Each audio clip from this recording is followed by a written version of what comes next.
Hi, everybody. Welcome to the Oil Runners broadcast. This is Kristen All Love coming at you on recording. But today we're going to talk with supermodel and human being, Andrea Leonelli. So we're just going to admit her here and we'll come in.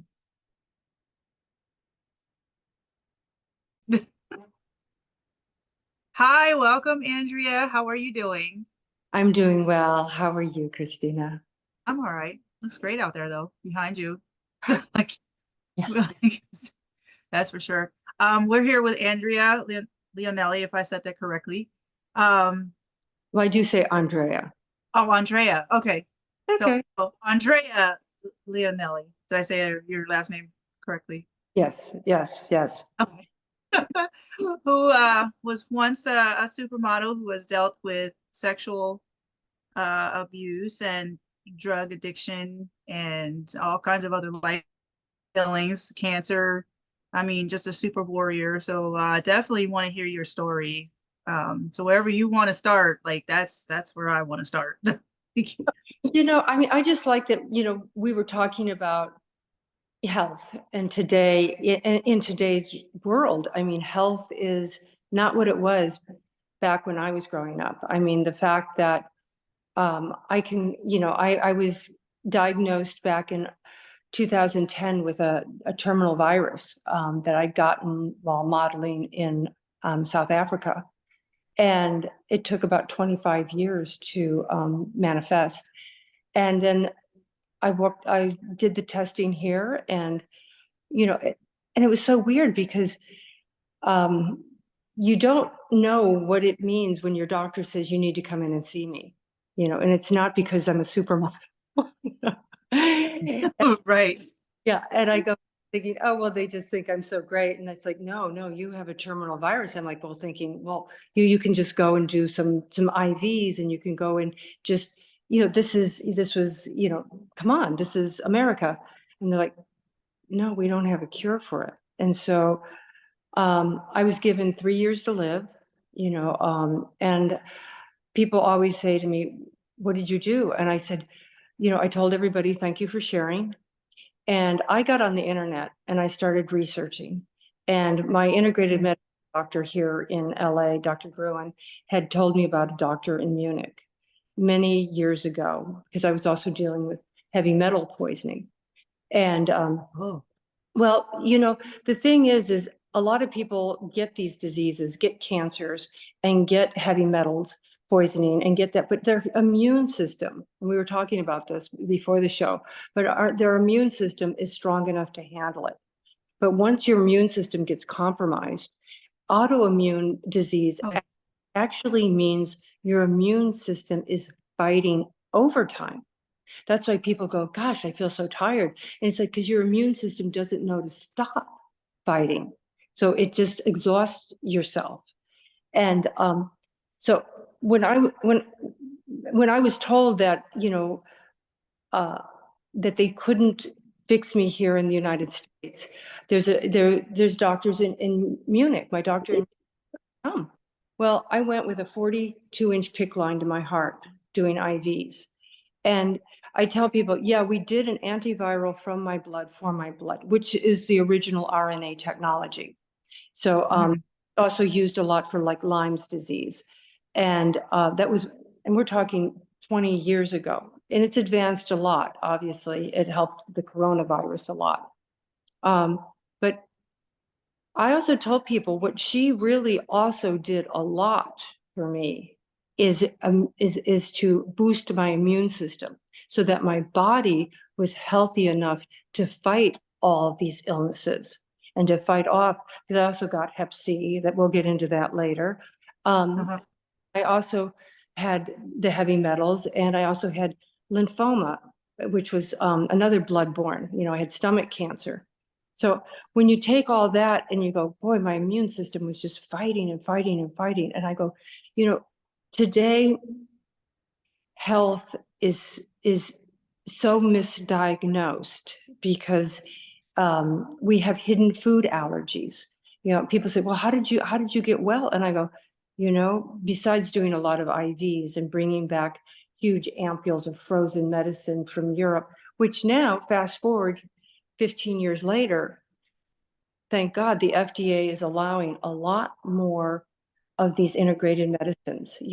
Unfortunately, some of it is under, what's the thing they have is hangover clinics where you go in IVs for hangovers, because our FDA doesn't allow to say it's for autoimmune, but you can get an IV for a hangover.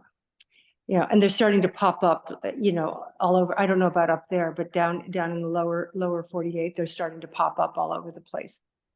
We have, I think one of the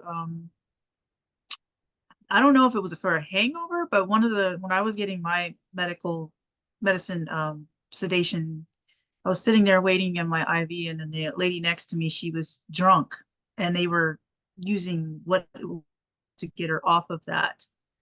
So, I mean, yeah, she was having a hissy fit, but it worked. So, I don't know if it was for hangovers though, like if they had anything for that up here. Yeah, yeah. I don't really think it was, but I mean, that's what they can say it's for. But I mean, it definitely will replenish your system. And Huh. yeah, but we're finding out so much more about health here in this country. And I mean, and I'm really, really proud of so many doctors that have really taken the challenge to look at autoimmune and mitochondria and words like that, that they used to kind of, pussyfoot around or just kind of poo-poo. And I'm like, this is really the serious core to anybody's health, everybody's health, um, and people actually say to me, they go, well, what's the best medicine? And I go, believe it or not, food. If you don't, the more I have learned about food in the last 20 years, and it's not like it's just random knowledge out there in America. We are so inundated with media controlling our narrative. Don't get me started on that, I'm sure, but that we aren't even sure what we're putting in our bodies. Where I know when I was over in Europe, people are much more willing to protest and really fight for non-GMOs and fight for, a lot of products that and dyes and certain colorizations that are put into foods are really not allowed in almost any country but this country. I mean, our food is really, really contaminated. And people go, well, what do you do? What do you do? I go, well, eat whole food. And then if you can, eat organic whole food, Mhm. and I mean, and people go, well, I go, yeah, organic has some bug sprays on it, but they're not carcinogen, you know. Right. So we're really trying to learn. And I mean, my poor daughter has had to listen to me talk about food for so long. And she is such a great foodie. I will say that. And she's actually even starting to make it a living cooking food, Oh, food okay. for private. And so, and that's what she really loves, food. And she's doing vegan and gluten free. And I'm just so proud of that, but I made her get a master's degree in Hey. business. Yeah. Yeah. Because I wanted her to be able to understand how to cost out her food, so she can make a profit and not just say whatever, and just, so there is a balance, and that is probably one of the biggest things I have had to work on, in recovering from my cancer, is finding a balance. Is when I got sick with cancer, I was an executive, I was running a business down in South Central Los Angeles. So Mhm. looks like we're going backwards. Oh, And my skin started bleeding and peeling and falling off. And the reason I say this is because if somebody hears this and goes, oh my God, my skin is bleeding and peeling and falling off. And I go, it's really, really hard to get doctors to test for like HTLV1. That's why I tell them, I go donate blood. The Red Cross, believe it or not, tests for all those bloodborne diseases that can get passed on, from Hep C, HIV. So we don't know, we just don't know what we've been exposed to. And I go, if you've got weird symptoms, keep looking, keep looking. Because I mean, my doctors couldn't find out what was wrong with me for probably a year. And then they thought, oh, it's mercury poisoning. And I said, okay. And I got all my amalgams out. I said, okay, that's good. But I didn't get better. And then I did interferon and ribavirin for the multiple lymphoma, for the hep C. I also was, oh, we'll get to that. But I was also a heroin addict, and Right. so I'm like going, what? And I still didn't get better. And I go, that's why, I mean, even we were talking earlier about your case. I go, we've got to keep digging and keep going through, because there's so much great information out there. In fact, when I left Munich one time, my doctor is literally holding me and crying and going, Andrea, just live 17 more months. You know why? Technology is advancing that fast. I mean, these scientists are just amazing what they're learning about the cellular levels of things and how to balance them out, and even the cell walls on things. It's unbelievable. That's why I really think that kids are living, that are growing up, diseases are going to be that we couldn't. Well, even when I was a kid, cancer was a death sentence. Yeah, that was. Yeah. And it's a hard thing to hear too. Well, and now, but no, it's not now. Now people really have a great chance of fighting cancer. Because I mean, most of the people I know in LA that have had cancer, unfortunately, we it's a wake-up call. That's one thing you got to always say, oh, you're sick. It's a wake-up call. Your body is yelling at you. That's what I go. Like, your body is telling you something's off. But then you hear that story. Oh, well, I know a guy in Japan that smoked till he was 110. And I'm like, there's only one. Pretty much. That's, so listening to our bodies and going, something's not right here. And then diving into it. And in people's defense, I mean, most of our healthcare system still is not geared to get people 100% healthy. I mean, I don't know. I don't know if type 2 diabetes is completely curable, but I don't have that one. I missed one, but I I think got that one. that the Yep, that was on me. and how do you manage it then? Do you manage it? Well, technically, yeah, I have to manage it. I mean, I had it before the bariatric surgery, Mhm. so definitely was big on that. And they were like, oh, well, you can get the bypass and it could go away. Okay. So it didn't go away, but a lot of people it doesn't. And so I end up having, instead of Trulicity, I ended up on Ozempic now. Um, but I do eat on a healthier level and utilize, like you said, the foods. I wish I knew you back then, these last 4 years, because like I was learning, instead of eating an apple, which was killing me, Oh, um, because I got this book that's called Food Foods That Harm and Foods That Heal. And I said, oh, well, I wonder what this is. So I ended up just buying it just in case. And different diseases had different foods that say no and yes. Like, okay, so I'm going to eat according to my disease. And I had to, like, because I had so many different things that were wrong. And every time I got a list of food that I was like, okay, well, I'll try this, and that. Next thing I know, another diagnosis came along. I was like, great, now I can't have this. Now I got to readjust the menu where it's all working together. So I had to have a lot of blueberries or, anti-inflammatories. That was my biggest thing. And it actually worked. mm-hmm, mm-hmm. Yeah. Yeah. I mean, the American diet, Look, stuff and the natural stuff. I'm still learning it, but um, even having like the shampoos and conditioners and all that stuff, I'm allergic to. Um, products that are like not a, the what is it called? The chemicals.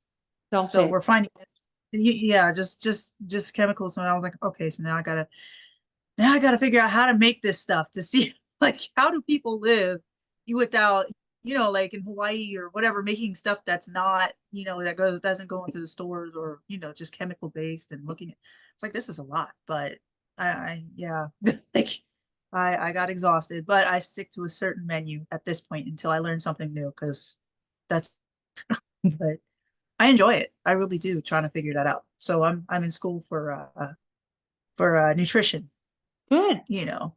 good. Yeah, Um, yeah. I mean, there was, because I know doctors are finally saying they basically get maybe not even a whole semester of nutrition.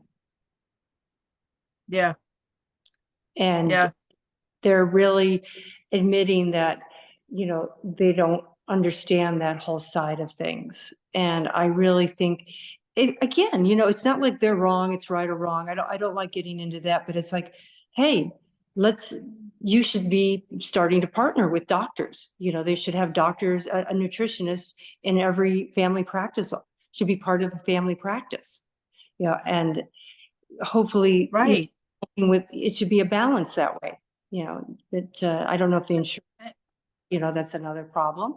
Yeah, yeah, Yeah, and then including the dietary section, or the dietary section when you're like in the hospital and you're stuck in the hospital, and then that section where you got to order your food and stuff.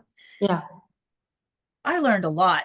Like, because I worked in the dietary section too. But when I started work, I was like, oh, I understood it. But then when I went through it myself after I had to leave my job, after about 5 years, I looked and I was a patient this time, and I was like, wow, like this is dangerous, with how if you're not doing it properly or listening to the doctors, the what the person can and cannot have, and then you're just willy-nilly just putting stuff on.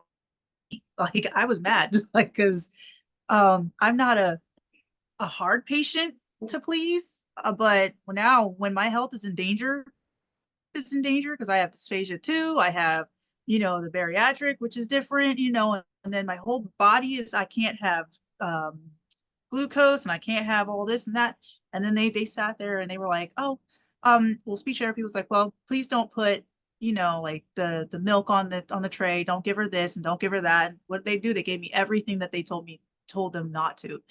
Then they were like, oh, well, we don't have this, like sauteed onions. We don't, but you can give me raw onions. I'm not supposed to have anything raw. Like, I was like, you can kill a patient, honestly, if you're not doing it properly. So I talked to my surgeon about that. I was like, I need a help section. I can't do this and let patients die. That's just. Then I told he's like, oh, finally something's gonna happen.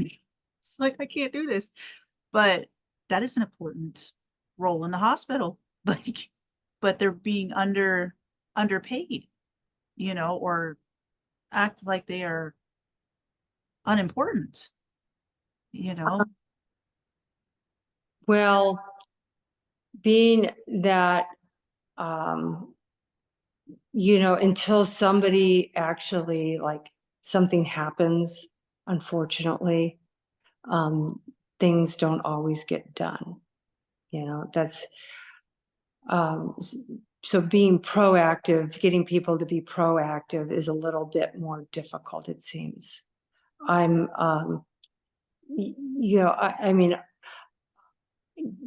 I was in the workers' comp business for a long time, and down in South Central. And um, when the hospital starts getting charged more, like their insurance rates keep going up because patients are getting sicker, or turn around and start filing claims on them for, getting sick, Mhm. and then they start to wake up.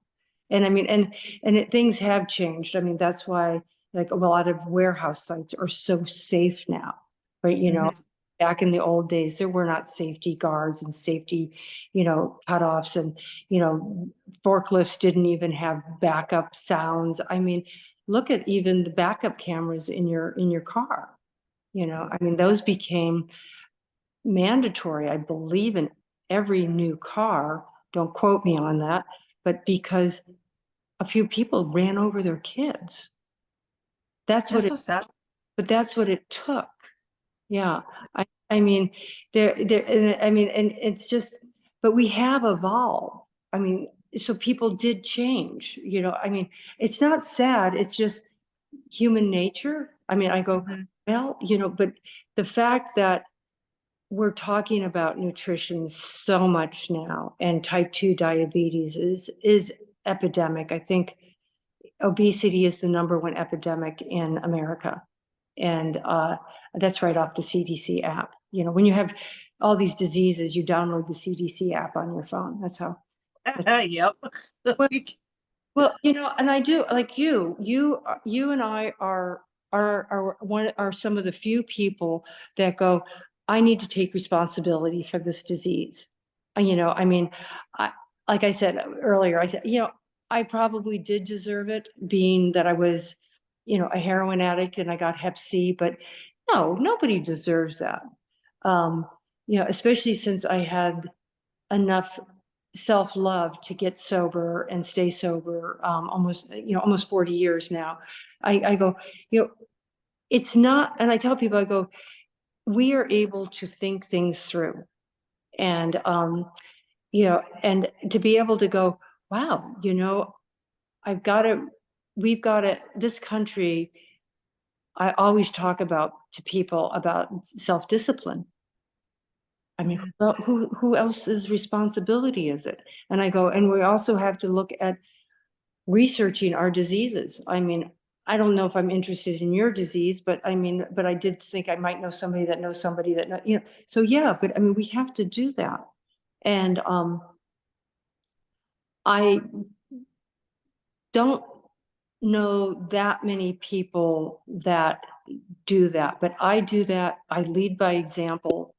Um, and I know that when especially when I worked in South Central, when I sold my company, I had 4,200 W-2s. And I know that everybody knew who I was and knew that I tried to play fair and I led by example, which meant I believe that in, you know, before it was fashionable, I was always trying to get better wages, better safety implications, yeah, just better fairness. And I don't know, you know, because I didn't know much about business, but I knew a lot about, you know, spirituality, you know, being fair.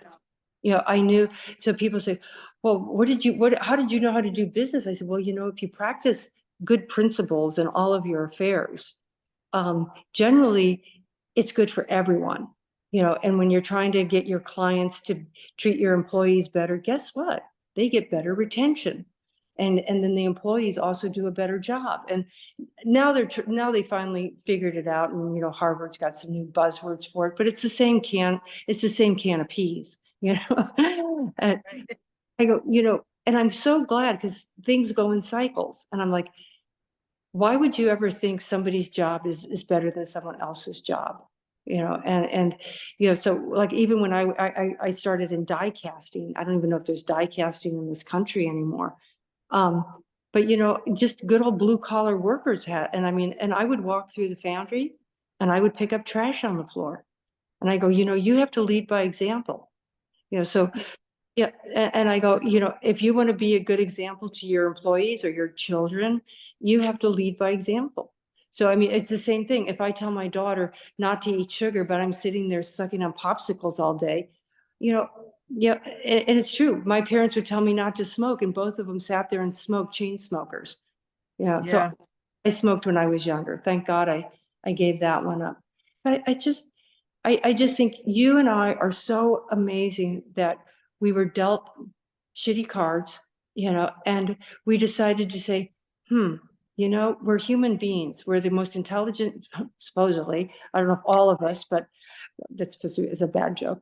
But you know, we are the most intelligent species on the planet.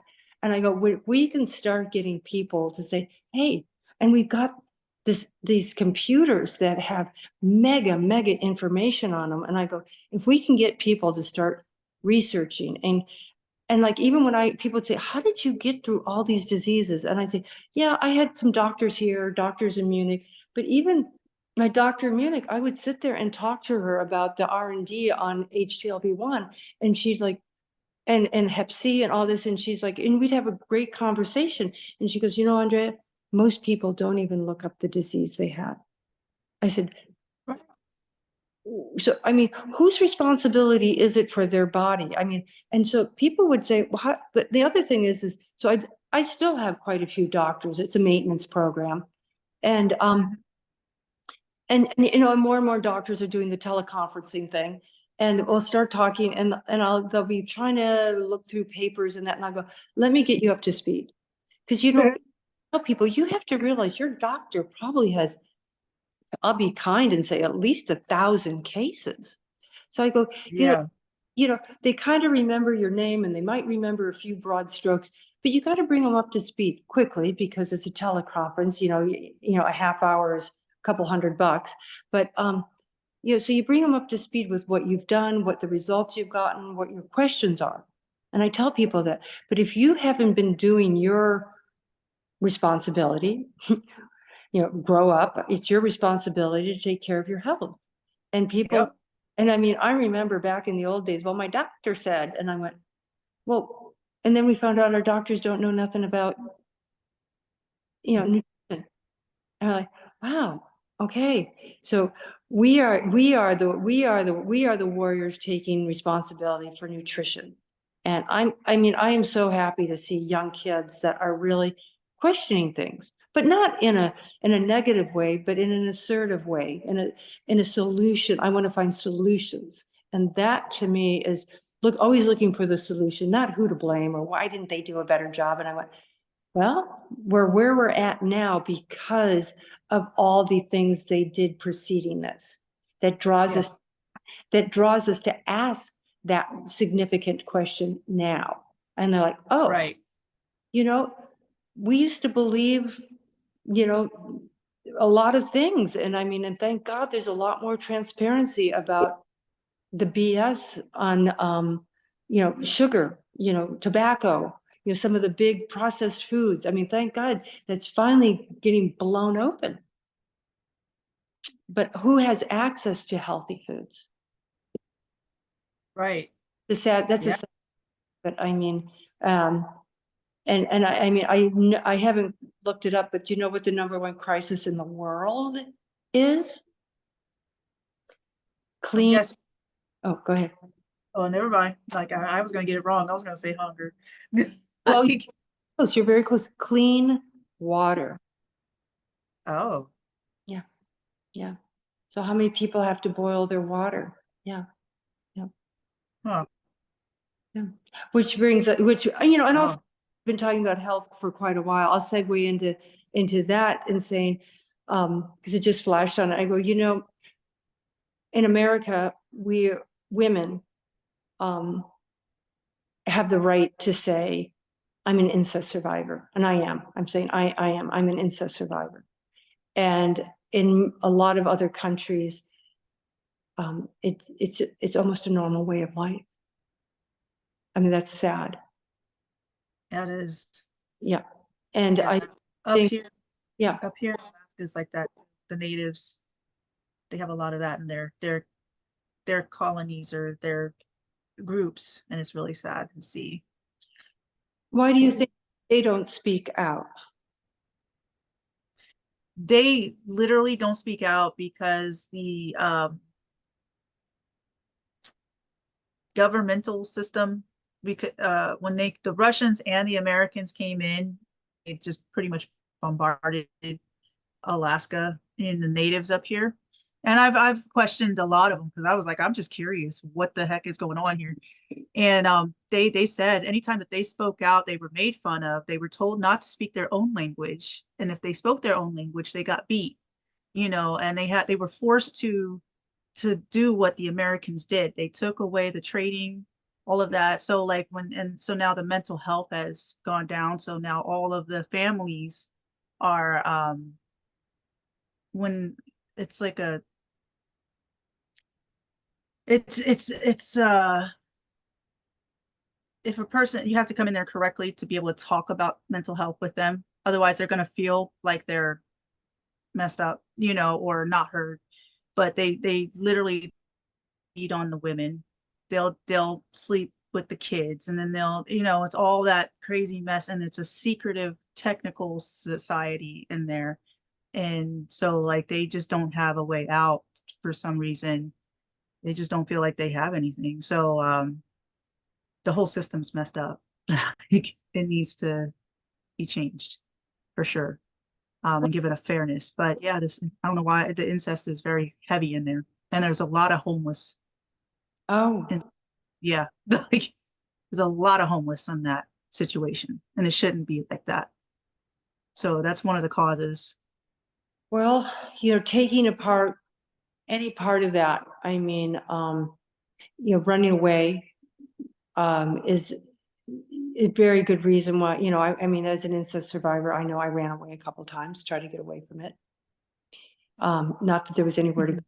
you know, you end up, homeless. Yeah. Um, and mental illness is so misdiagnosed in this country. I mean, and in all fairness, I mean, it's kind of which one came first, addiction or the mental illness? Because Mhm. mental illness will definitely exacerbate, your addiction and vice versa. So it's a really bad cycle. Um, Yeah. and unfortunately, you know, um, I got sober so long ago, and I truly think that the DSM-3, which was when I studied psychology, actually said that you really can't make a mental um, diagnosis of mental dysfunction the first 6 months of sobriety, because you're still detoxing from all those chemicals. Right. But, again, we're very privileged, especially in Los Angeles, and I got sober in New York. I mean, there's just tremendous support system for that. And it's very, I'm, and I mean, and I do know, I studied with a SAT guru who actually um, allows drinking. And, people say to me, well, you don't drink. And my short answer is been there, done that. I mean, and I try, and I do talk to a lot of kids that go, wow, I'm sober a month. And I go, then don't ever forget that, drinking and drugs does not work for you. Hold on to that thought forever. And I say, but you also have to know that life is got a lot of lessons in it. And those lessons can be very painful. But you got to get through them, or else you're going to do it again and go, it's still painful. It's still painful. Well, obviously you didn't learn the lesson. And Right. people and people today, because like what you're talking about, a tribe, they'd rather sacrifice their own self-esteem and their own self-worth to break out of that paradigm. And it's hard. I mean, you get stuck, even me getting, when I got sober in 85, I had billboards all over the world for more cigarettes. I had Oil Olay commercial running and Avon commercials running and all this. And, you know, and, I had to call and I went up to rehab because nothing else was working. And I mean, I called Wilhelmina and they fired me. But you know what happened? I stayed sober, and it gave me the opportunity to just work on my sobriety and really work on just staying sober. And that way, 2 years later, when they called me and they said, Andrea, we've got other girls. One of them died, OD'd. And this was now the mid 80s, late 80s. And they said, can you come talk to some of these girls? Can you help them? And I did. So I mean, and that's a gift that you go, where the old person would have said, well, screw you, you fired me. Where no, the new person says, of course, every human deserves the right to get sober. And every woman deserves the right to be able to walk her own walk. And that's why even today, some of the things I've read about the 2025 campaign is about women giving up so many rights. And I'm like, how could that ever happen? Because you're an intelligent woman. We're sitting here not judging anybody, but we're looking at things, and this is what true intelligence, I truly believe, is being able to look at things from many, many different perspectives. And Yep. and be able to look at it from your perspective and my perspective and not judge each other and go, oh, well, wow, I never thought of that. But I mean, unless we start, like I said, before, I didn't break my anonymity really until before COVID. And the reason I broke my anonymity, and they did a big article in Malibu Times and all that kind of crap.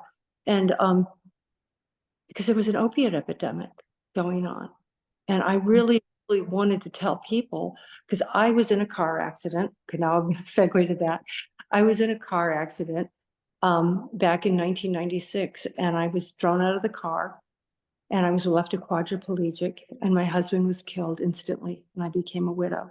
And my daughter was 2.5 years old. And I stood up at the accident to find her. That was my mother's instinct, was to find her, and I mean, and the helicopters are going around and the police are just saying, you've got to lay down, you've got to lay down. And I said, not without my daughter, and I knocked out all my teeth, and I had bars in my arms and my legs, and, I broke my neck, and I had a halo drilled into my skull. And, and people said, how did you get through that? And here, this is even your tribes will understand this. I said, I'm a spirit, not a body. And our spirit is just all full of love, nothing but love. Our mind and body are just dragged down into this material world of greed and lust and anger and attachments. And I go,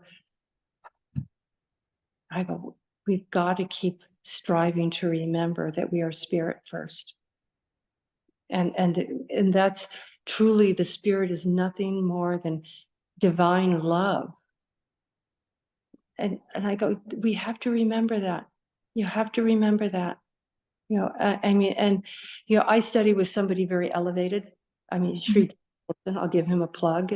But I will also say some of my sponsees aren't ready for his path, but yet I still talk with them, and I don't feel I'm elevated, but I'm more elevated than some of my young girls. And I go, okay, I give them a little shot, but I can carry the message, of love and true, that we really have to be forgiving, and we really have to be content with what we have. I got so caught up, working in South Central and all that, so caught up in the materialism, and that didn't make me happy. I really truly believe that we can still have all that if you want, but there's a balance. And if we do it without helping others, and if we do it without inclusiveness, and we think it's exclusive because the ego is exclusive, separative, and we don't end up enjoying it. The joy of life is, I think, really seeing everyone together doing well. And that's why, hopefully, and I don't know about globally, but I mean, even in my own little way, we try to help everyone see something. And it doesn't always mean that I don't have my sword. I mean, I've gone through some issues here around my neighborhood with a lawsuit, and I mean, I finished it, and nobody else finished theirs. And I hate to say it, they wouldn't work inclusively. And now that they've heard I finished it, they're like, what did you do? What did you? I said, I worked with the plaintiff. That's what we have to do. We have to work with, even if you don't like what happened, you still have to work together. And Yeah. that's, and I go, even if it's the person you hate the most in the world, you have to find out what you can do to work together. You can't be right. You can't be selfish. If you're right and selfish, nothing will get accomplished. But there's so many things in a small way you can't climb the stairway to heaven, I guess we call, I mean, I love that song, but but you can't climb the stairway to heaven. You can't jump to the top, and people go, oh my God, in fact, I told my daughter last time I was visiting her, something about the subjective. We're responsible for the anger and the negativity and the dualism that goes on between our ears. And she's like, and I said, oh, but by the way, I'm almost 40 years sober, and I don't think I've ever done one day perfect yet. And I said, but you know what? We have to try. We have to try. Yeah. If we're not trying to be better than I think you had something to that effect on your wall the other day I read. If we're not trying to be better than we were yesterday, what are we doing? Yeah. And I just love that you had that up. Yeah. That little video that I had for I'm not trying to be better than others, but to be a better me or something like Yeah. that. Yeah. Yeah. Better than we were yesterday. I mean, Yeah. and the way we can be better than we were yesterday is if we reconcile that day. You can't, and I think I don't do meditation. I do contemplation, and I mean with Sri Gary, and he has made me take accountability and responsibility for my life. Now, sometimes I choose to be silly, yeah, and we have to have fun, I mean, but I have to take. If I'm not willing to look at myself and my behavior, and I'm just going to blame everybody else, I might as well be a first grader out on a playground, and so I go, I think part of maturity is actually being able to go, I think I might have hurt his feelings a little bit, you know? I mean, if there is a little bit, I mean, and, and I know that's one of my character defects. I can get, because I have a lot of knowledge, I have a fast wit. Sometimes I can step on people's toes, so stepping back, sometimes, you know, and being able to say, I not just I'm sorry, because I think that's weak, but to be able to explain what you did is an Right. amendment. Sometimes people say, I'm sorry. I'm sorry. So you don't even know what you did. And they're like, oh, well, I know you want me to apologize. Well, I want you to tell me what you did wrong, And again, sometimes it's childish little children we feel like we're talking to, but maybe we just didn't pay enough attention to that in our relationships growing up. And and it'll get handed to you again and again until you, oh, oh, okay, I'm starting to get that a day at a time, I've got to try to be a little bit more careful what comes out of my mouth, what I'm saying, actions, words, and deeds. Yeah. And, Yep. you know, and you can't say, well, he's not doing it. Well, isn't that a convenient excuse, right? Yeah. And I mean, you know, and it took me a long time. I mean, my mother was the person that sold me to my grandfather. And it took me a long, long time, probably 30 years, 30 years to forgive her. That's why, I mean, we have some time to try to, transition on these things. And I go, people find, how did you finally reconcile it? And I said, just studying and becoming better, more forgiving, more understanding, more compassionate. I started to understand that she did not have the tools or even thought she deserved to do all the work that I do on myself. I do all this work on myself because I feel I deserve it. But it's also my responsibility to do the work, to become the woman I want to become. The loving, compassionate, kind, sincere woman. Like I said, a day at a time. And there's times where I'm in negotiations. I still have to deal with, high stress issues. And, I got to stay in the fight though. Not fight, but stay in the fight to find the solution. And when they realize I'm on their side trying to find the solution, it's not, sometimes it gets a little twisted, but we still, somewhere in the back of my mind, I still don't try to character assassinate someone else. And that's taken, like I said, I'm coming up on 40 years, and to be able to do it in the now, and we know how powerful the now is, you know, and, Yeah. and to turn on a dime. And a lot of girls say, "Oh, Andrea," and I go, it took me years. There were some times I would go home for days and just be psychic attack over what somebody had said to me and just couldn't get out of it. And I go, now I rise above it. I give it to my inner master, my soul, and I rise above it. But that's taken years and years and years of practice. And it's not like, I don't know if you were raised Christian, or if it's so many religions are like, oh, you just throw yourself on the altar and you're going to be saved. And I went, well, that might happen for an instant, but try walking the walk.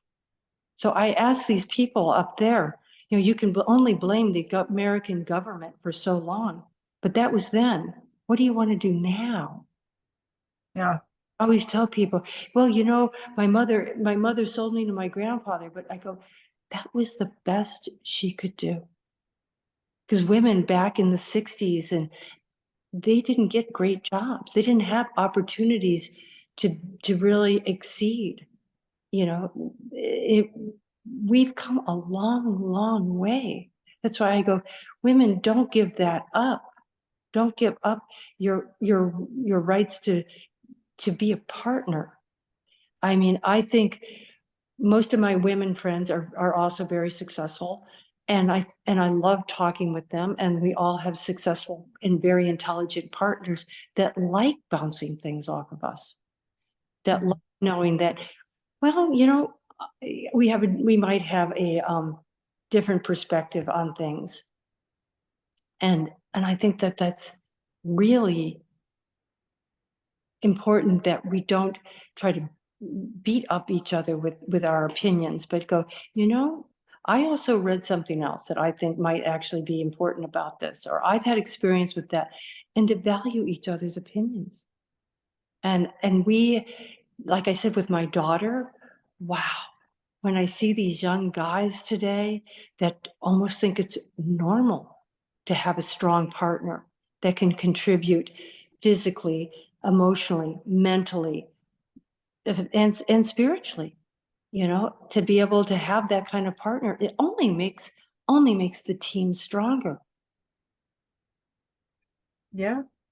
I'm sorry. Absolutely. Smart or wise, and feminine, to where it's you don't really see many females doing that, Well, or even yeah, yeah. Well, we could talk about that. I'm gonna have to move you to my kitchen because I gotta find a phone cord here. Um, get a little tour of my foyer here, but I'm like, oops, I should have charged up my battery more. I thought I'd be on myself on my computer today. But let me plug me in here for a second. Yeah. Okay, there we go. So there we go. There you go. Now you can see my stacked stone fireplace behind me. which is I like that though. I was like that every time you pass by the staircase. Is that a staircase that you were Yeah, passing through? I yeah, like this kind of staircases. Those are cool. yeah, Like, yeah. I mean, I mean, again, a woman taking care of a home all by herself was unheard of. In fact, when I became a widow, my husband, um, the bank came up here. I mean, that was the old days. The bank used to come up and do things like that.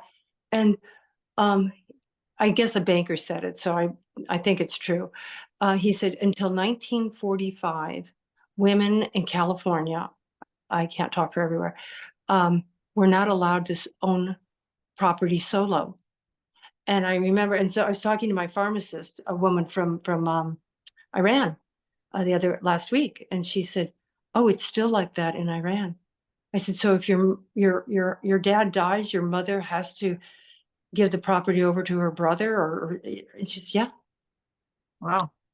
So in a way, that's what I go. Women don't even understand the privilege they have of driving their own car. I mean, my daughter went to school, got her master's, and was in school with a wonderful girl from Saudi Arabia, but they were just passing a law where women could drive themselves.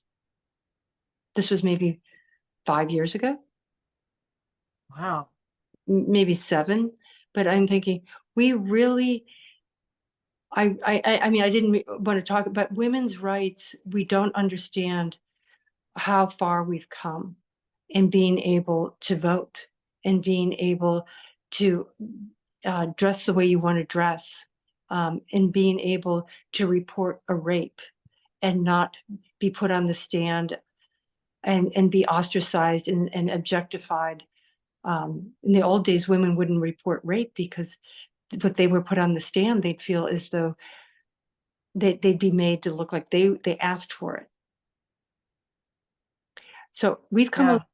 we've come a long way with the Me Too generation, and I think there's certain things that should have been left alone, because you can't be making lewd comments, and that maybe you can focus on something a little bit higher.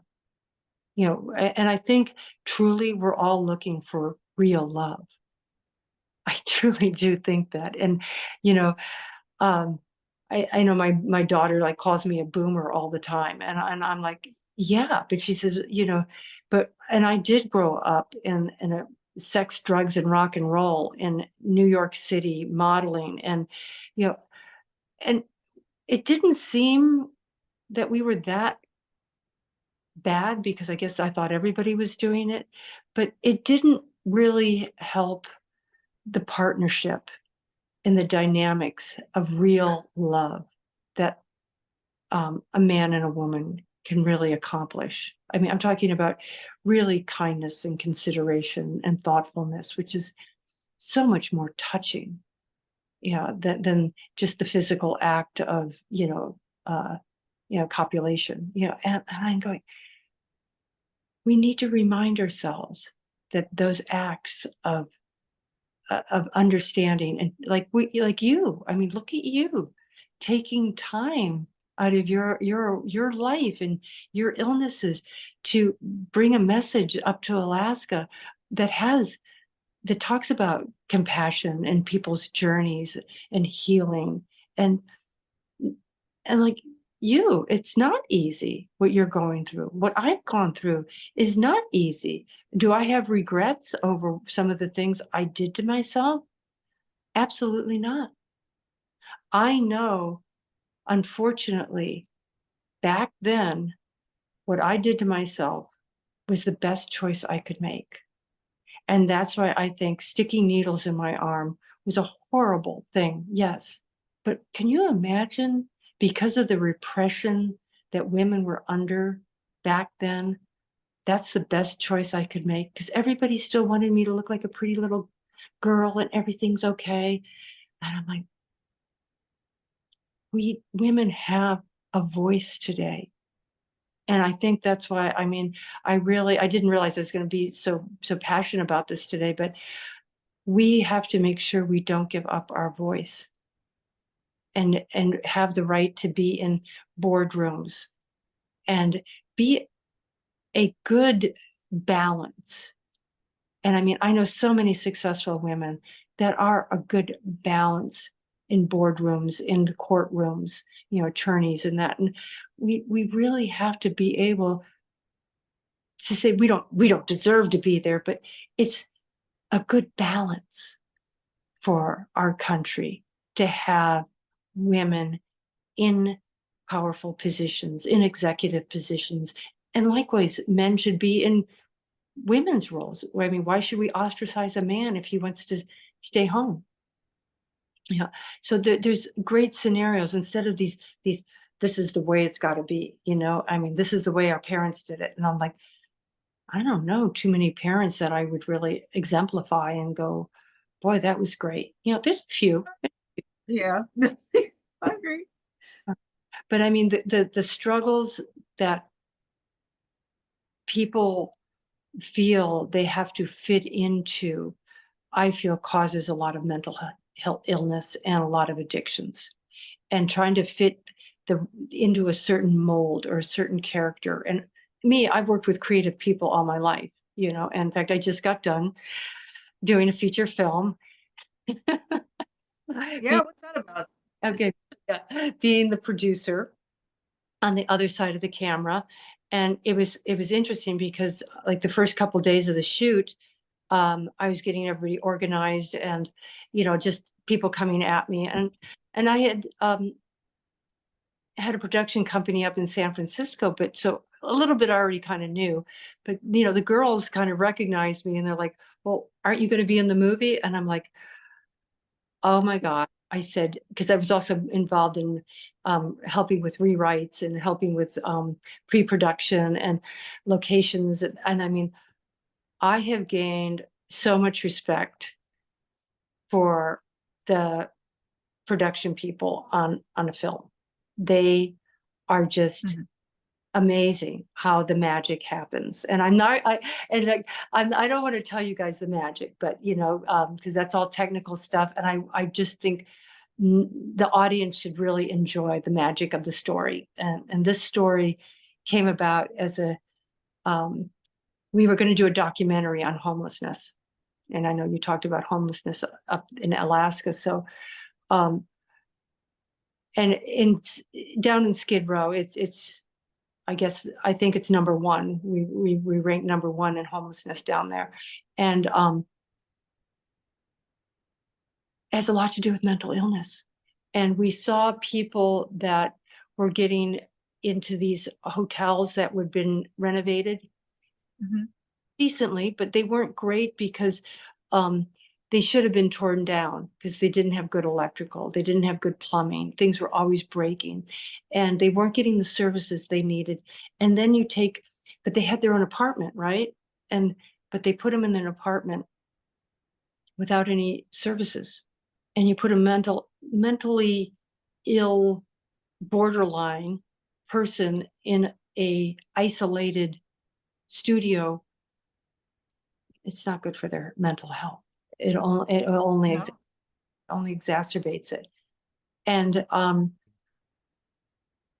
and then we realized that the lack of treatment or mistreatment in the lack of services and and the lack of community was really missing. And we realized that, you know, they're not going to, and most people don't really watch that many documentaries unless it's a docudrama about some big issue or big name or big event. And so we said, let's just do a thriller, a psychological horror of homeless people's journey through a mental health um, uh, treatment program and how it goes awry and how dangerous it is and you know how unwatched it is and how out of control it is. And I mean, and it is, I mean, it's just horrific what happens to these people and what this doctor does to people. And I mean, it makes a little bit of relevancy of when the mental health issue back in the 50s and 60s, how bad it was. And you know, we're trying. And that's why I go again, no judgment. We're trying to find a solution.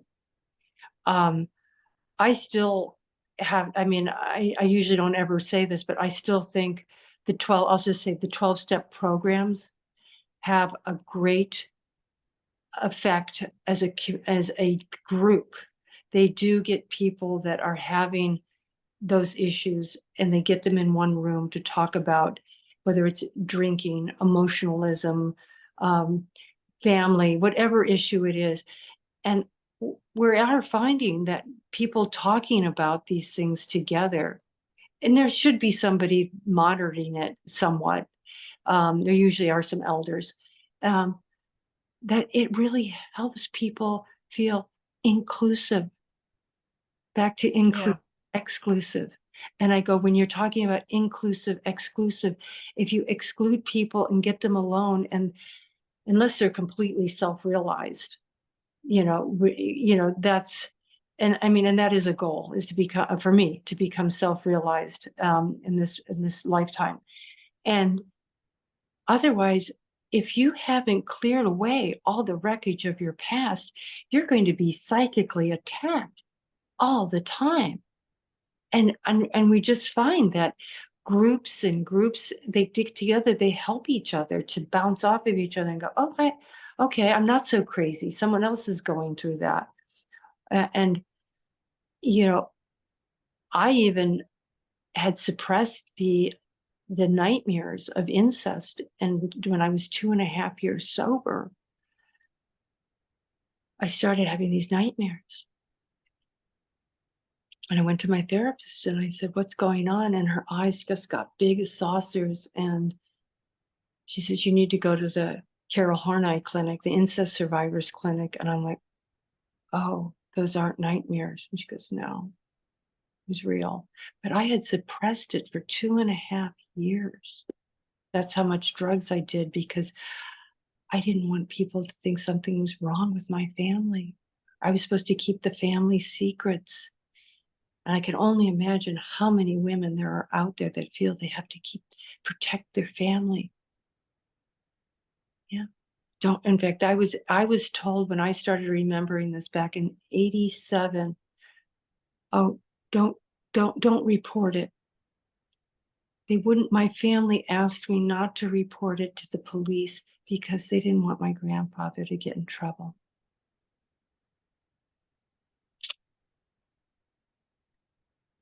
Yeah. Like, good girl. How did you,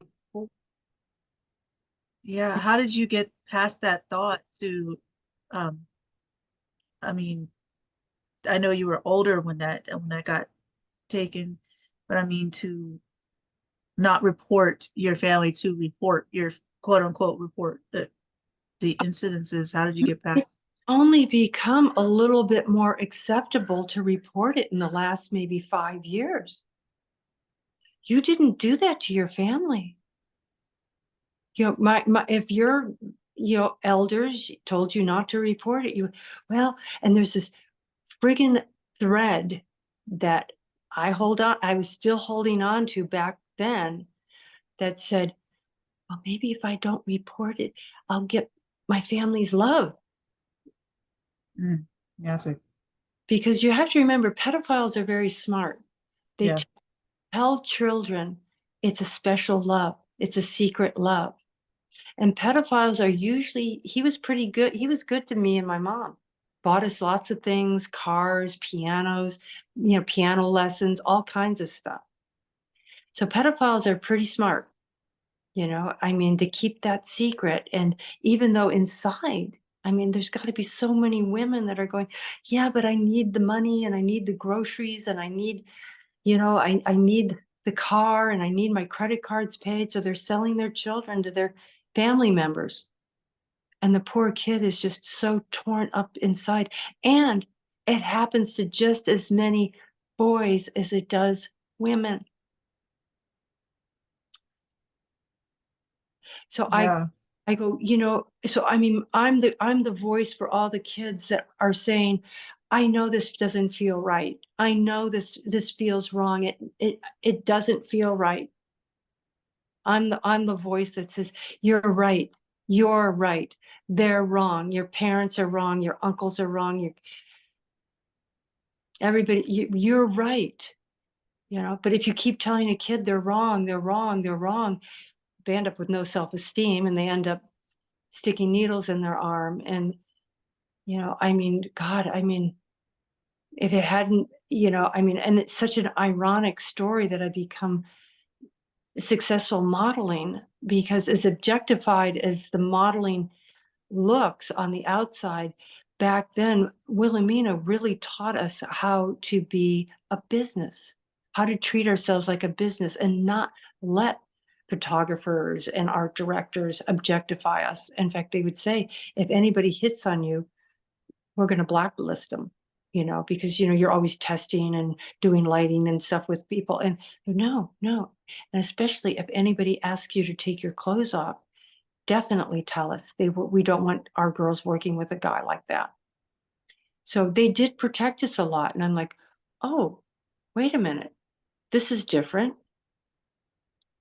But, so I mean, it is amazing. I mean, I do know that I'm one in a billion that didn't end up at the end of a rope. I mean, and I remember about 10 years ago, my banker was going through an Al-Anon issue with his ex-wife, and I spoke at a meeting with him up in Santa Clarita, 200 people, and it was the first time I broke my anonymity, because in Al-Anon, your qualifier for your drinking and drugs is who you talk about.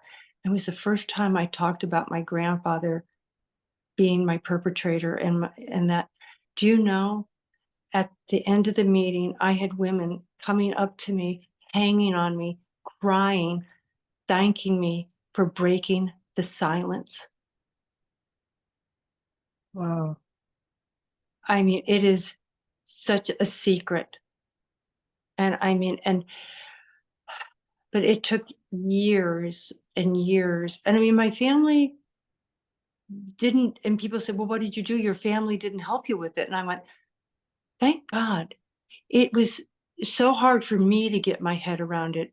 And I needed to get my head around it, because my journey is about me. And I don't mean that in a selfish way, but I mean that it's my responsibility way. And I had to really take a lot of unwinding and relearning, because what he had taught, because you don't understand what pedophiles teach children. It's not just the sex act, but they teach us that that's all we're good for. That's my that was what I was put on this planet for, was to do that kind of, that was it, to do sex, and I'm like, oof. And I've been monogamous most of my life. So, but I'm so glad that you let me dive into this, because I just know there's so many other women that are keeping that secret. And it's not their secret. You do not protect these people. That's all I have to say. Do not protect them. They didn't protect you. I mean, your soul, your spirit is so much more important than your mother getting a car. Yeah. Yeah. Yeah. Yeah, for sure. Yeah. Yeah, I'm not ready to talk about mine yet, but that really spoke to me, honestly. Um, so I'll be back in my therapist office on Thursday, but it really did. Wow. My God. Um, yeah. So this brought you to the heroin? Well, What brought you to? obviously people, places, and things, but yeah, I mean, when I found heroin, it was a relief. It was a relief, because trying to keep a secret is tough. And doing Yep. and doing heroin, I could forget. I forgot it. I did enough drugs to forget that I was I could, my behavior was not as great as I would want it to be. But again, it kind of also, like I said, it was also sex, drugs, and rock and roll. So it was pretty crazy in New York anyways, in Paris and LA. I mean, and I mean, I'm sure the kids are still partying, but more and more kids that I see, um, they really, we were at least able to, even with rehabs and that, we're at least able to ruin their party a little bit, and hopefully, you know, Let's shut it down. Come in the house. Get out. Like, not partying, but we're gonna kind of ruin it for you a little bit. You know, yeah. and we find, especially women, we find each other. I still have friends. I've had friends I went to college with, and friends I grew, my daughter, went to school with their kids. And, maybe we don't talk all the time, you know, but we had that time where we were, but we can bounce off of each other. And, I think women are so privileged that they can talk sincerely and thoughtfully to each other. And we don't have to find a solution. Men are much more solution oriented. It's like, well, so does that mean I go to bed at 10 now? I was like, does that mean I don't drink coffee after 5? Oh, that's probably why women came together. No, it just means that you need to ride the ocean of love and mercy. And they're like, and I go, yeah, just think about that. Unwinding, unwind. I mean, I find men have a little bit trouble surrendering to a higher consciousness and finding that it's inclusive, and everything is just all, we're all trying to get to a better place. And when I truly, truly believe that even the worst homeless person is doing the best they can do, the best they think they can do that day. Think about that. That, That's their best choice that they can do for that day. And that's why I don't judge them. yeah, I love them. I love them. And I mean, and I definitely, I mean, try to make sure they understand that they're working through it. Yeah. Yeah. So what does that leave us with? Have we missed anything? oh, I got the, oh, I think the list was taken care of. Like that we were, well, And I think I got just about everything I needed to talk about. And I mean, I'm so glad that I got to talk about the most powerful power in the world is love. I'm so glad. Um, and I'm not talking about romantic love. I'm talking about caring. Love, the definition of love is not a spouse. The definition of love is for me to be an example of caring, thoughtfulness, sincerity, truthfulness, um, honesty, and discretion. I mean, I will say also discretion. I mean, I don't want to be brutally honest. I never want to hurt anybody, be in the sake of being honest. So I'm working on that. And if we're not working on those principles, then what are you feeding? You're just feeding the dragon. yeah, Yeah. And I think yeah, we have to start practicing forgiveness. Yeah. But I mean, and the people that are in sexually abusive, they have to just keep trying to get away from that. Talk to somebody. And if that person, it doesn't help, talk to someone else until you find help. Start a support group together. yeah. It's hard. I know a lot of them. I mean, I've been in abusives. I mean, you and I are pretty strong. I mean, everybody's strong, but we all got conditioned, like you said earlier, with the pedophiles, where they give you and they make you feel like we're really worthless, but that's all we can do. And then they're the only people in the world that care and all that extra mess. And my question was for a while, if you're in the relationship, and I've been through it, right? But why are you not leaving? Like, like you have all, because I had this one girl, she got money. I didn't have money at my point in time, but I still left, right? But she had the baby and the guy is abusive and everything. She comes back and complains the whole 9 yards a million times. And I was like, okay, okay, okay. Well, then try this, get a lawyer. You have the money to get a new home and all the stuff. Take your kid out of the situation, take yourself out of the situation, get a new cell phone. Like he's tracking you. So throw away the one that he has or leave that one at the house and go somewhere. You know what I mean? Just kind of, you just go. Like, you don't have to go back and you don't have to trust him to take care of your child. And he would just go nuts. Like, and track her. And then he called her. I was like, but a couple of years of this now, like, I don't understand why you want to stay. So these are little things that I'm trying to figure out how to help a person. Well, I know strong willed, but well, I know, including I had restraining orders on my husband. And you have to remember, I don't know about her situation, but the classic guy that is in that kind of toxicity, whether he's cheating, abusive, verbally, emotionally, physically, it's a cycle. And Yeah. unfortunately, these guys will come back and usually they beg for forgiveness, and we take them back.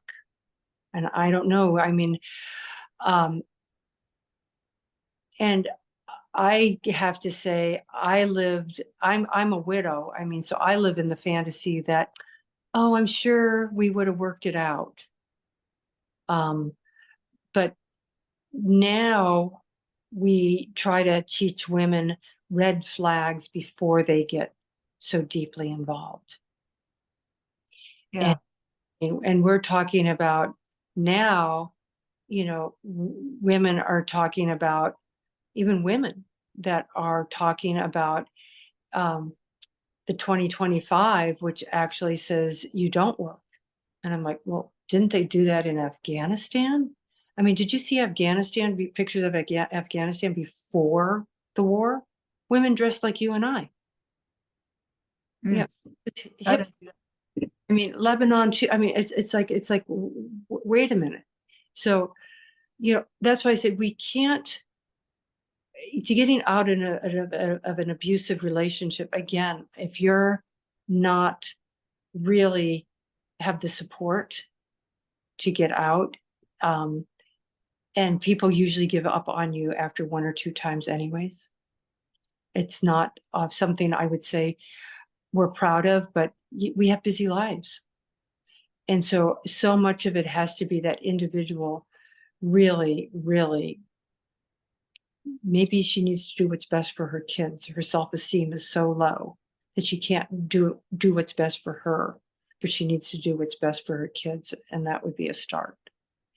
It's not, um, it's like you said, he's conditioned her.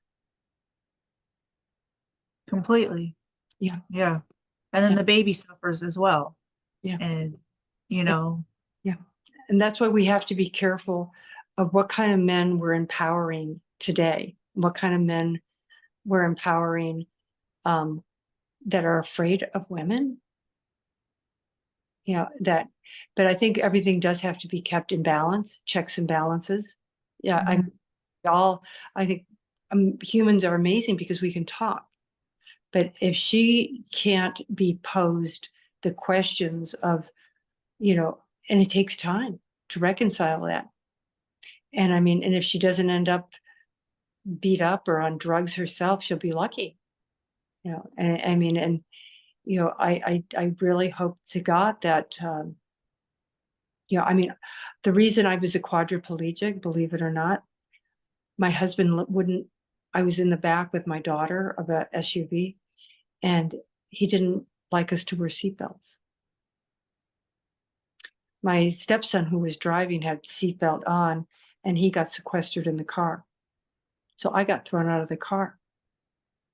oh, But I was afraid to put the seatbelt on, that my husband would berate me, belittle me. And wow.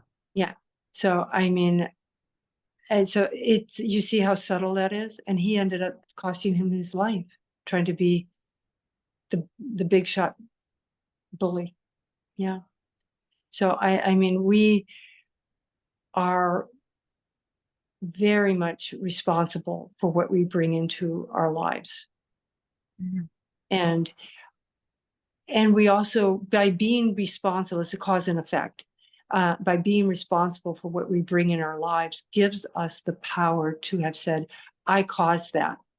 And once we become the cause and not the effect of his behavior, but that I'm causing this.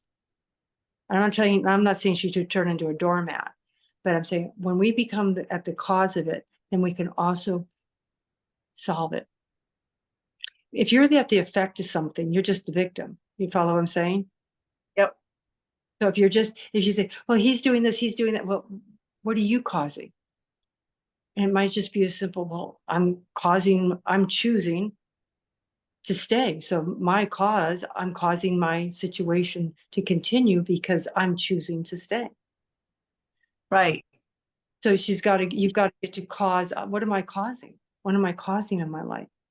And it takes time. I mean, I can handle pretty much anything that's thrown at me today. And trust me,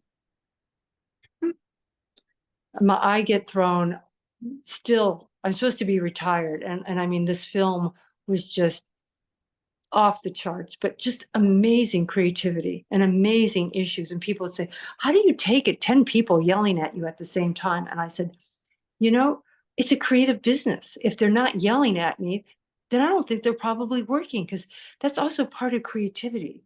So she needs to also, then I say that when somebody's yelling, and I mean, when the director's yelling and getting all exacerbated, I don't take it personally.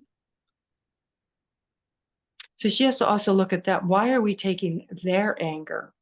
Why do we think we're responsible for their, not even anger, but their flipped out moment? They're having a psychic moment where they're probably just needing, a lot of times they're just needing that spouse to say, okay, have your freaked out moment. You done with that? Okay, what do you want for lunch? But when women start Yeah. taking it personally, instead of saying, whoa, that's your issue. You know what? I see you have an issue. I'm not judging them, saying I have my issues too. But I go, when you have an issue, you've got to be able to also say, that's your issue. You have anger there. I'm sorry you feel sad about this situation. I'm sorry you feel mad about this situation. Sorry it's not working out.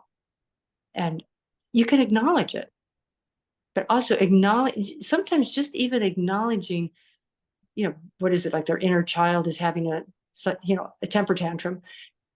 Yeah, you're having a temper tantrum. You're really losing it on this one. And when they start not having power over you, they actually will start to either, they're looking for someone that they can get that from. And when they go, well, Yeah. having a you're having a bad day, huh? And then they realize, what? Yeah. And it takes practice doing that, because you know what? The other time I tell people, I go, well, you might, even if she leaves this relationship, which if it's that toxic, you have to, but don't go jump back into another one. Right. Yeah, if you jump back into another one, you're 99 and 9/10 going to repeat the same thing. Yeah, you Right? got to heal first. Yeah, heal's Detox yourself. heal's a funny word. Heal's, because I get, I mean, I get bumps and bruises, and, they heal. But I go, you have to reconcile and recognize, and not only choose higher, better skills, you have to start implementing them. And it is better to implement them on a pedestrian level. Because when we get intimate, we get into each other's stuff, it's really hard to say, okay, it's your turn to have stuff. And most people go, well, when do you have a turn, Andrea? And I go, not with,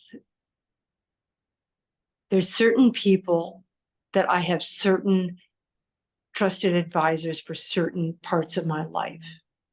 I wouldn't say that I have one person for everything, because I deal with so much financial shit and so much of the house shit. And, so I mean, I have different people that handle and help me with different issues, and they're good at that. But I mean, it's like, you're not going to ask your gardener how to invest your portfolio, so I mean, and vice versa. So I mean, there's different people that are better at different issues. And sometimes we have to be careful when we're just going to a layman, another friend, as a trusted advisor, when they don't have any experience on it. So I definitely tell women to find somebody that is qualified to discuss these kind of issues, and can help show you cause and effect, or what you need to do, or how to detach, and those words have become much more common. Even, when I talk to my daughter, it's a much better vocabulary. Oh, God, I got so personal. He was just having a bad day and I started taking it personal. Forgot I need to detach. And detach doesn't mean get cold, doesn't mean callous. It just means allow someone else to have their journey. And sometimes spouses think they're supposed to go for the ride on better or worse means you go for the journey with everybody. It's like, no, no, he's got his own karma and journey to work out and his own lessons too. Yeah. Like for real. Like shoot. All right. Anything else you need to want to bounce around? No, I think this round is, oh my gosh, it was so fulfilling.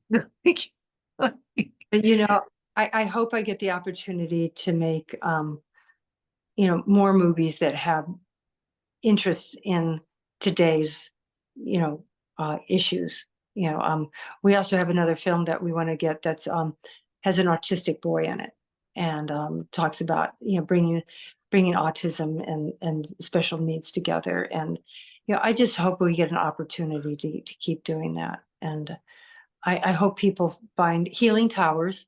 Say it again: healing towers, towers. I hope people will look for healing towers, and again, I'll keep when we get some. We should have really. We should be out probably, hopefully, early next year.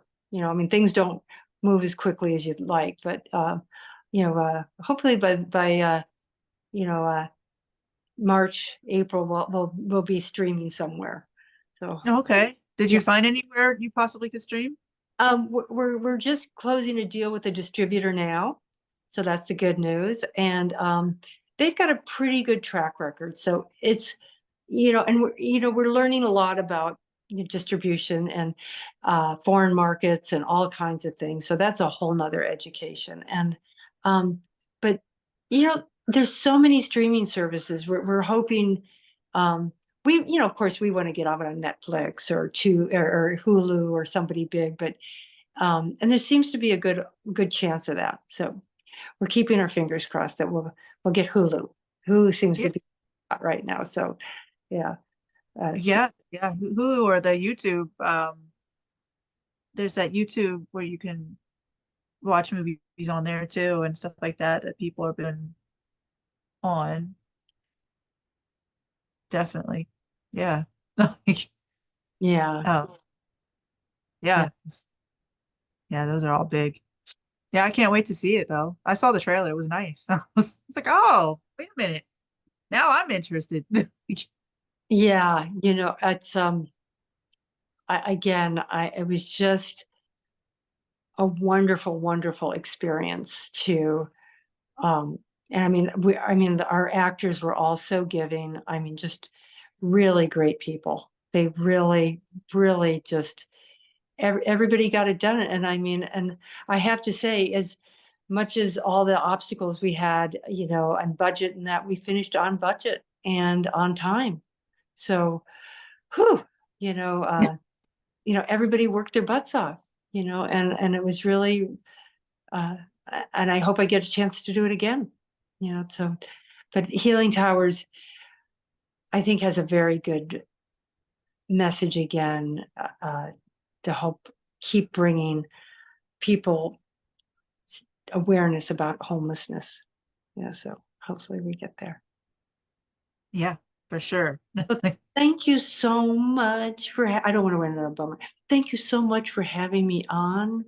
I'm sorry, I always end up talking about such heavy topics, but Worries. No, that's what it's for. That's what the broadcast is for, is to really talk about the heavy topics too, and to help others be the best versions of themselves and to get the testimonies out, the stories, because everybody has something and the gifts, whatever it is, we all well, have something.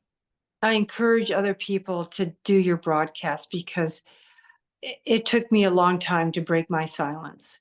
And I've had so many people come back and say how much it has helped them. Whether breaking my anonymity about narcotics, helped so many people during the opiate epidemic. the sexual abuse has helped other women give the courage to speak out. And so I tell other people that have survived and recovered and healed that that is part of a being of service. And I really think that being of service is one of the highest forms of love. And I'm glad I'm glad you have a platform to allow us to be of service. Yeah, and I truly appreciate you, honestly, because this I never would have thought, like when I was doing the broadcast. I mean, it's for everybody, but just, I mean, I never thought I would meet you or, or Larry, just just, I mean, I'm just like, you know what? I'm gonna enjoy this and enjoy the stories, the testimonies, whatever it is. I'm like, this is kind of cool. Like, I was trying to sit back for until my next surgery is done, because it's a lot of, injections going in or so much, like so much medication or whatever has to happen. I'm so exhausted. Like, but I'm glad I allowed it to open up again, you know, um, because it has to be heard. And it's not me that has to be heard. It's you guys. And I know people are hurting and they need to know how to get out of their situation. That was always my question when I was going. And my big thing is the mental health. I wanted to try to do something with the mental health unit because I was in it. And I have a big thing about that. I mean, I'm good with it, but the fact of how people are treated in there, I was treated a little different too, especially when I was pregnant, and I wanted to showcase that. And for families to like, um, there was one case that I seen. This girl, she was schizophrenic and her family did not believe her because she was a quote unquote liar. And you could kind of see it, the stuff that was going on with the schizophrenia. The doctors didn't believe her and all the stuff. And then she got raped by the doctors. So then the families believed the doctors because they're the professionals. And I'm like, well, what? And she's sitting there trying to tell you that I'm like a patient looking at this other patient. She's trying to tell you the truth. And you guys are not seeing this. This is what I have a problem with. you know, like if it's wrong, if you don't find anything in the case, okay, but at least check into it. That's your child, kind of. But I want to showcase that kind of stuff too. Um, Getting that out and helping families become better at helping their family, well, people in general, but being there versus letting people be by themselves.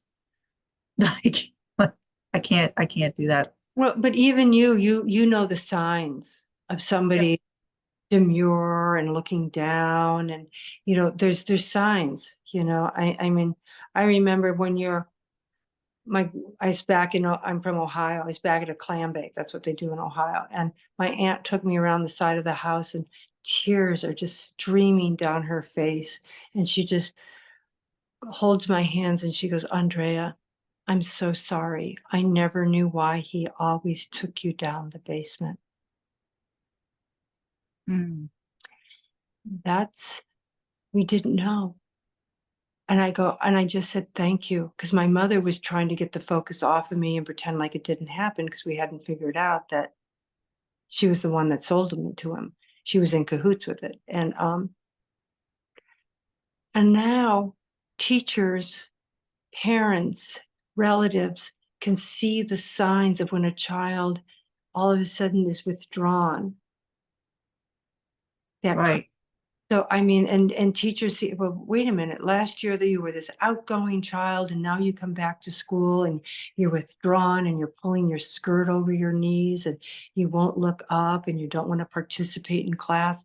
And so again, by women talking about it, acknowledging it, reporting it, social workers, it's slow. We, unfortunately, the wheels of justice grind slowly, but people are starting to know, hey, that's something's wrong over there. But before it was like, oh, she's just shy. Yeah. So Right. No.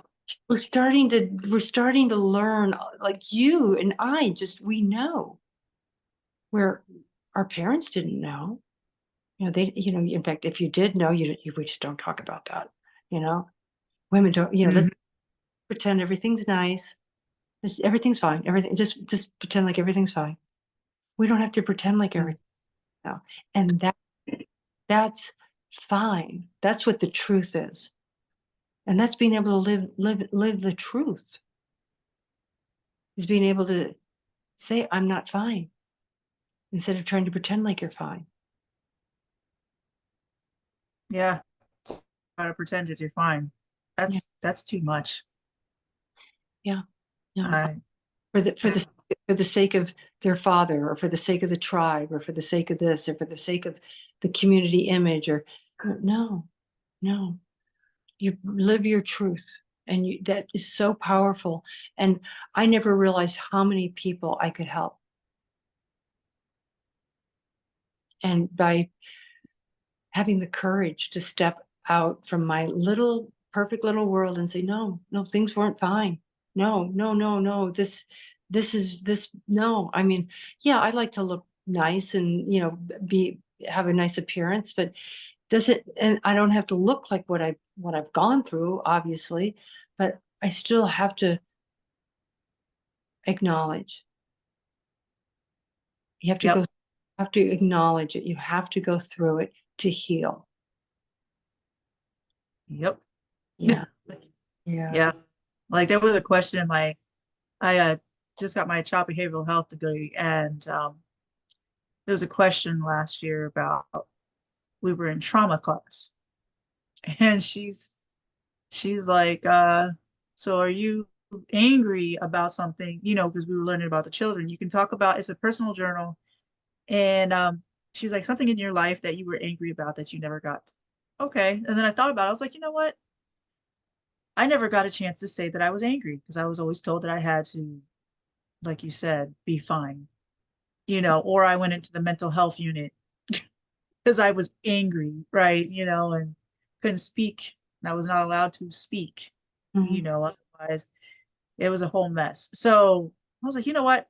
I'm angry that I had to get these surgeries for one. I was like, I was born with it, but I'm angry because the doctors never saw that in the thing. I could have like in the bariatric surgery, like yes, I take accountability for my own actions in it, but I have to deal with, anorexia and all that stuff because I was always told like I was fat when I wasn't or whatever it was, all that kind of stuff. And it was just a mess. And I was like, there's no reason for me to go through that. As a child, I should have never had to go through that, but I have to, what? And the teachers, I was showing signs, but we were being taught in the class now how to see the signs of the child and how to handle it in the behavior and all that stuff. And I was like, what? Wait a minute. But my teacher never asked me, asked that or asked my parents, okay, why? The main question, why? Let's figure out why they're behaving this way. Why is the desk so dirty? Or why is, all that stuff so we could fix the problem or at least help them adjust. And now I got to adjust in college. And I'm like, this is not like I'm just angry. I can't even go out in the woods and scream. Like I tried, didn't work. That's how much of a quietness I had in my voice. So I was like, you know what? I think I'm just gonna stay angry at this point. When I say I'm fine, or when somebody asks me if I'm okay, I'm gonna say no. Like, I'm just gonna leave it at that. I'm gonna be okay saying no, I'm not okay. That's because I know they're not going to want to hear my story or they don't care. I have to assess who's going to want to hear it. But I'm tired of saying I'm fine when I'm really not. And like I'm destroyed. Like my bones are somewhere over there trying to come back over here. Well, you know, yeah, I don't like saying I'm fine. That's just one of those things that I have to realize. Yeah. Yeah. No, we both have been given a lot. And I know, I truly believe in my deepest part of my heart that we're not given more than we can handle. And um, I'll save this part for the end here. or well, I don't know, maybe, unless we find something else to go off on, but um, by finding, I became the first person to get a negative in the world for HTLV1. I mean, I was basically was a pincushion for Europe and allowed them to do all kinds of experimental things on me, stem cell and all kinds of radiation, not near radiation, but other antivirals. And, you know, I had just gotten my first negative, and my daughter had just moved into a house in Cleveland. So it was about 5 years ago. And she had these weird rashes. And I said, let's go get tested. And we went over to they had a blood drive over at the museum on the east side of Cleveland. And she got tested.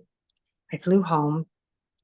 And at 6 a.m., which is 9 a.m. Cleveland time, I got a phone call. And they said, this is the American Red Cross. Is your daughter there? And I said, I can't take this phone call. She's over 18. Mm. But I knew what it was about because they don't call you with good news. I hung up the phone. Right. I waited about 30 seconds because I knew it wasn't going to be a long phone call. And I called him. And I was destroyed. I said, how I had given my daughter this virus through breastfeeding. Oh. Daughter is so amazing. I'm crying and I'm like, I'm trying to be strong for her. And I'm the one just going, I just can't believe I did this. And she says to me, Mom,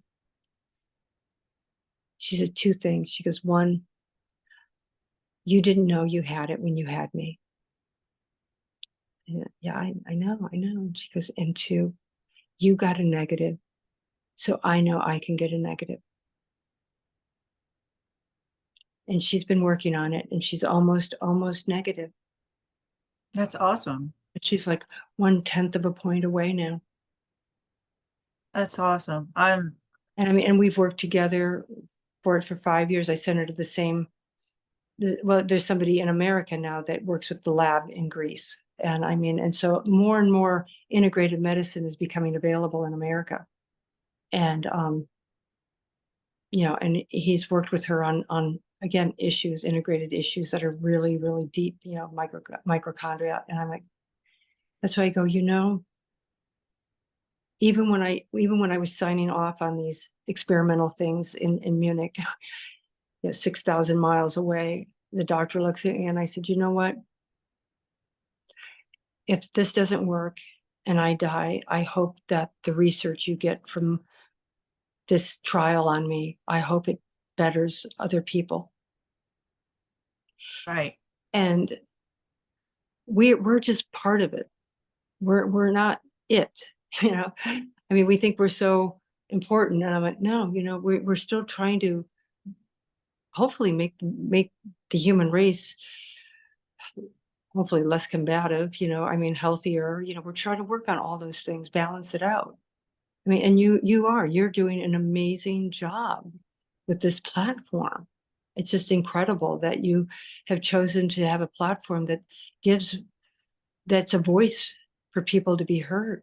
That says, hey, if something's not right, speak out. If something's wrong, talk to somebody. If you're ill, keep looking for answers. Don't give up. I mean, that's amazing. You're a miracle. Wow. Yeah. And thank you. Well, Thank you you've for saying that. given up. No, I thought about it. I tried. Guess God didn't want that to happen. I tried. Oh, But yeah, no, that's yeah. And when you were talking about it, the pin cushion is much more worth it when you find out it's you're helping somebody else out with what you're going through. That's how I feel when I got to go through because I'm like, well, I'll find whatever the information is out here so I can help somebody else out, you know, because somebody else will go through it and I'm a little bit further. I can help. I'm not perfect, but yeah, give you kind of moments. And that makes me feel good is to be able to be there to be able to help somebody else out too. So yeah. I get that. Yeah. You're an amazing woman. Thank you. So are you. But thank you for doing this. I mean, under your health conditions, it really, thank you so much for doing this. And I really, hope we can give women the courage to speak out. I believe it will. I really do. Yeah. Um, who's watching and maybe low numbers, but I found out that people watch behind the scenes, Uh, and so many people. I'm like, oh, okay, well, you know, so I'm like, oh, I'll just keep doing it, you know. So I don't know who's watching. When I no. walk out you don't know who's watching. Like, Okay. um, but yeah, no, I appreciate you coming on. I really do. Well, thank you. I mean, you really gave me the space to go deep.